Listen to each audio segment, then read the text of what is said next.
professeur, pour revenir à cette proposition d'utilisation de la chloroquine comme traitement pour le coronavirus, que pensez-vous? Comment se fait-il qu'il y ait un débat d'experts actuellement, un débat entre scientifiques et médecins, quant à l'utilité et à l'efficacité de ce traitement? Écoutez, je pense qu'il y a un malentendu que l'on peut concevoir quand on ne fait pas partie du monde scientifique et qu'on appelle ça la communauté scientifique ou les experts au sens large. Chez nous, il y a une évaluation de ce qu'est les experts. Alors, je vais vous montrer, par exemple, le site le plus simple d'utilisation, qui est un site international, hein, c'est pas à nous, pour identifier ce qu'est un expert. Donc, vous tapez sur Google, sur Internet, Expertscape, et puis dedans, donc, Expertscape, vous rentrez le mot-clé. Pour les maladies infectieuses transmissibles, ça s'appelle Communicable Disease. OK.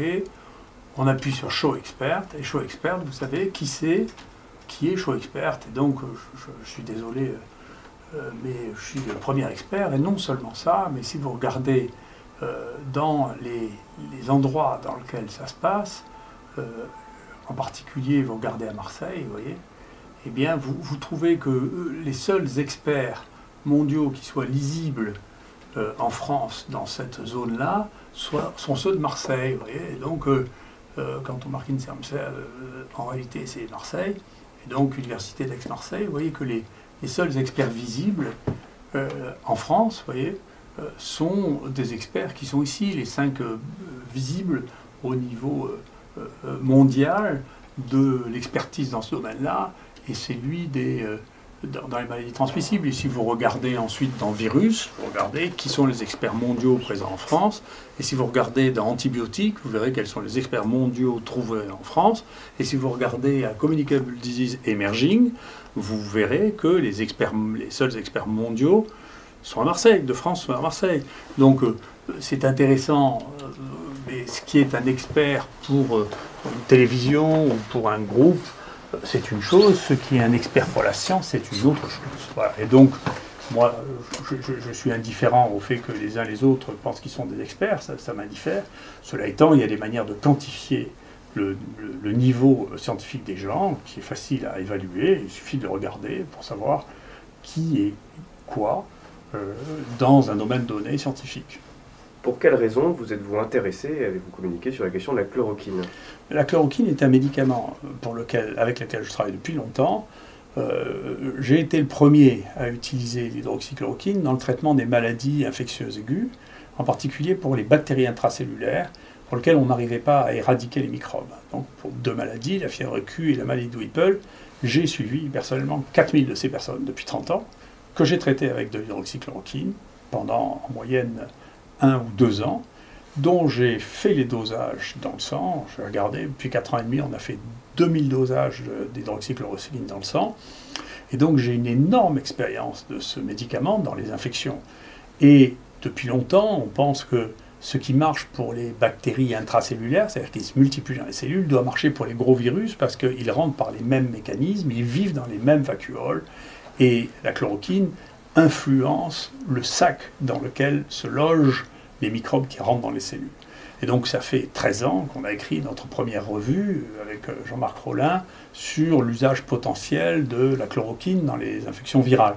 Et ensuite on a suivi ce sujet, et quand les Chinois ont publié leur test sur le coronavirus chinois, dans le journal Cell, hein, c'est pas de la fantaisie, c'était le 4e coronavirus qui était testé pour la chloroquine, 2 des coronavirus qui circulent beaucoup en France, qui sont des coronavirus humains, qui sont très communs, un qui était le SARS et un qui est maintenant le coronavirus chinois. Donc c'est 4 virus différents, testés par des équipes différentes, qui donnent des résultats qui sont comparables. Et comme la concentration dont on a besoin pour empêcher la culture du virus au laboratoire est une concentration qu'on peut atteindre avec les doses que nous utilisons pour le traitement des malades, c'était assez logique de passer à ça. Comme en plus de ça, c'est des médicaments dont on connaît la sécurité, dont on connaît le dosage, parce qu'ils sont extrêmement utilisés, bien entendu.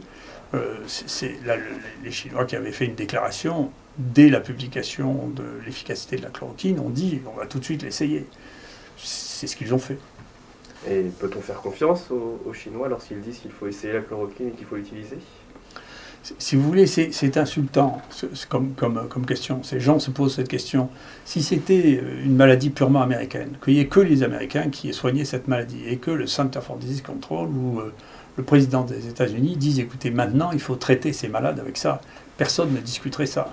Là, que des gens qui n'ont jamais traité une infection à coronavirus aient une opinion sur les gens qui ont 20 essais en cours et pour lesquels les éléments ont été suffisants pour que le gouvernement et tous les experts chinois, c'est des experts qui corrélent au coronavirus, hein, pas que sur le papier, c'est leur métier, hein, prennent une position officielle en disant maintenant il faut traiter avec de la chloroquine les infections à coronavirus, c'est déraisonnable de dire écoutez, les Chinois on s'en fiche.